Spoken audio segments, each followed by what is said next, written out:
Assalamualaikum warahmatullahi wabarakatuh. Para pemirsa, kembali kita bahas masalah Yusuf Mansur yang terlanjur menjadi monster di tengah-tengah umat Islam. Sebenarnya kemampuan Yusuf Mansur membangun warung steak and shake itu hampir dipastikan itu berasal dari dana-dana ilegal.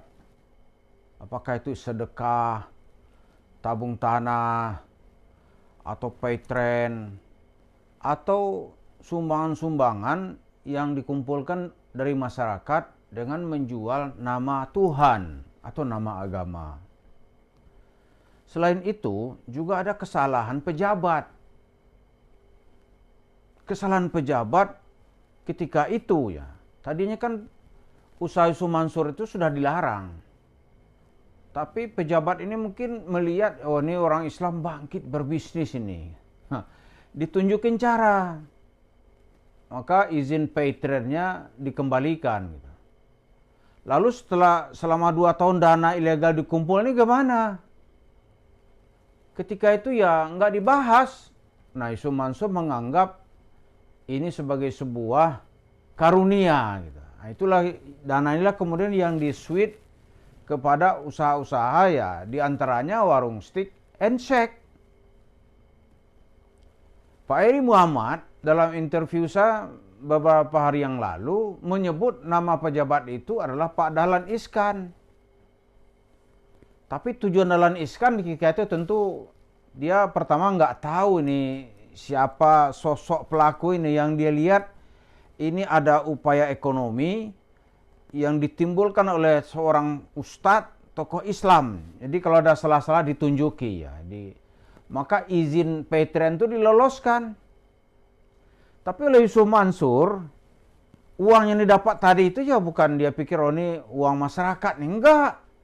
Justru ini dianggap sebagai uang kiriman malaikat. Maka itulah akhirnya melahirkan jenis-jenis usaha Nanti kalau dibahas lebih lanjut silahkan aja periode waktu berapa didapat ketika itu. Jadi sebenarnya kalau tanpa dana-dana masyarakat, upaya real bisnis Yusuf Mansur ini nggak ada yang spektakuler, nggak ada. Misalnya dibuat bisnis air minum kan gulung tikar. Nah begitu dia raup habis pasti hancur. Nah di paytrend ini kan perusahaan yang tidak sehat dari awal ini.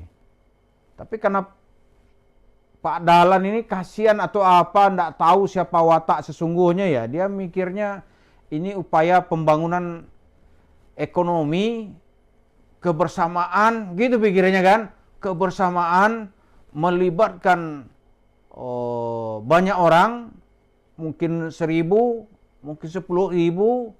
Ini akan jadi nanti perusahaan raksasa yang dimiliki oleh umat Islam. Pikiran Pak Dahlan Iskan seperti itu saya kira. Dia nggak punya niat ini atau nggak punya niat jahat lah kepada perilaku Yusuf Mansur supaya orang Islam menderita saya pikir enggak lah. Nah dari situ asalnya. Maka dia bisa kemudian memindahkan uang-uang ini ke dalam usaha pribadi. Yusuf Mansur berpikir tidak ada tuh cerita rambu-rambu syariat ini uang masyarakat tidak boleh, nggak ada. Masuk ke rekening aneh punya ini Maka dari situ dapat kita lihat cerita dia misalnya mengeluarkan pajak setiap hari 200 juta, itu orang mempertanyakannya. Kalau 200 juta, berarti omsetnya berapa sehari? Pajak itu kan 10% minimal. 2 miliar sehari. Itu bagi warung makan berapa warung, kan gitu kan? Itu mulai menimbulkan pertanyaan, benar nggak Lo jatah karyawan-karyawannya disikat sama dia. Gaji orang nggak peduli dia. Terus Ke negara dia bisa kecuali dipaksa ya. Kalau terpaksa saya kira mungkin lah ya. Jadi keberadaan Yusuf Mansur ini mula-mula itu bukan karena dia terlalu hebat gitu, enggak. Bukan dia terlalu brilian, enggak. Dia dikasih keberuntungan, ketidaktahuan para penguasa di saat itu bagaimana akibat dari upaya ini lalu menimbulkan Yusuf Mansur sebagai sang monster. Sekarang dia menjadi monster. Maka satu-satu kekuasaan dia itu kan mulai dicabuti. Terakhir misalnya Paytren. Nah sekarang kalau di warung stick and shake ini masyarakat terus menggelorakan ketidakpuasan, maka bisa nanti pemerintah akan turun tangan. Seperti yang disebut oleh lawyer atau advokat yang juga sekaligus korban akibat keculasan dan tindakan penipuan Yusuf Mansur, yaitu Pak Zaini Mustafa. Harus ada nanti tim independen gitu, supaya pemerintah bisa mengembalikan hak-hak masyarakat dengan mengebiri Yusuf Mansur. Kalau dulu berkat campur tangan penguasa yang sebelumnya usaha Yusuf Mansur ini dilarang, itu dikasihkan kembali. Dia punya izin. Yang itu disebut kemudian dengan Paytren. Nah kemudian di warung stick and shake ini kalau ternyata dana masyarakat yang mengalir ke situ, pemerintah nanti bisa membentuk tim independen. Ya boleh dong pemerintah melakukan koreksi gitu. Ternyata ini sudah menimbulkan keresahan di tengah masyarakat. Dan saya kira tindakan itu kalau pemerintah mau gampang untuk dilakukan. Sebab kalau tidak dilakukan, pemerintah tidak memberikan sanksi hukum kepada Yusuf Mansur, itu banyak nanti Yusuf Mansur kecil gitu. Atau ustadz dan ustazah kecil yang mencoba mengeksplor kerakusan duniawinya dengan menipu jemaahnya. Di tempat saya ada itu. Dia bilang nih cerita umroh. Umroh lah. Umroh kemudian dapat sorga gitu kan. Kan orang dihibur-hibur dapat sorga. Oh, ini kumpulin duit. Kemudian duitnya nanti diselewengkan. Umrahnya nggak jadi, sorganya nggak dapat. Lalu apa yang dapat? Orang disuruh maafin aja deh. Ustadz dimaafin, ustazah dimaafin gitu. Dan kelakuan seperti ini ya saya bukan mengada-ngada. Pernah kami itu jumpa ya dengan seorang ustadz jenggot, kan saya bilang aja lah terus terang nih.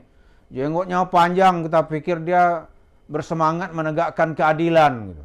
Minta tolong kita ke dia memfasilitasi, bukan mengajak, karena dulu namanya juga dilibatkan gitu. Apa jawabannya? Udahlah, maafin aja lah. Allah Ghafur, Allah Ghani. Itu dia. Jadi duit orang yang banyak tadi itu maafin. Gimana memahami kalau begini caranya nih? Jadi kalau Yusuf Mansur ini tidak rame-rame di stop, ya setelah Paytren itu tentu warung stick and shake-nya ini yang harus di stop gitu. Supaya kenapa? Kelakuan dajalnya nggak berlanjut. Ya kan? Kelakuan culasnya nggak berketerusan. Tingkah penipuannya tidak petentang petenteng. Ini sekarang kan petentang petenteng dia. Menghina orang gampang dia karena duitnya banyak. Ya dari segi hukum nggak mempan, kecuali hukum positif ini diberlakukan kepada dirinya. Pemerintah membentuk tim independen gitu. Wah, baru dia tuh nggak ada cerita. Dan situasi sekarang ini sangat mendukung. Kalau tahun-tahun 2012, 2011 itu orang belum tahu siapa dia. Dan pemerintah saat itu sangat ragu-ragu, ketakutan gitu. Takut ini disangka nanti anti-Islam gitu kan. Atau menista umat Islam, takut pemerintah. Kemudian umat Islam sendiri juga berharap banyak, oh jangan-jangan mana tahu kita bisa kaya gitu. Sekarang semua sudah transparan, ternyata hanya omong kosong, tindakan penipuan, mengelabui masyarakat, memanipulasi. Ya sekarang kalau dilakukan nggak ada yang mesti ditakuti. Nah, karena itu sekarang Yusuf Mansur dia mulai coba lari-lari lah, aneh dah keluar, padahal itu hanya cerita-cerita yang tidak bisa dipertanggungjawabkan. Aneh sudah nggak di warung Steak and Shake. Terus kalau nggak ada, apa alasannya? Kan nggak ada gitu. Yang jauh aja dia kejar, terus di mulut dia muntahkan gitu. Aneh kita nih kadang-kadang nih. Ya mudah-mudahan pejabat-pejabat yang ada ini coba kita doakan dia merevisi kebijakan yang salah terhadap Yusuf Mansur sehingga dia menjadi monster yang memangsa jamaahnya yang wujudnya sekarang ada pada warung Steak and Shake. Terima kasih. Assalamualaikum warahmatullahi wabarakatuh.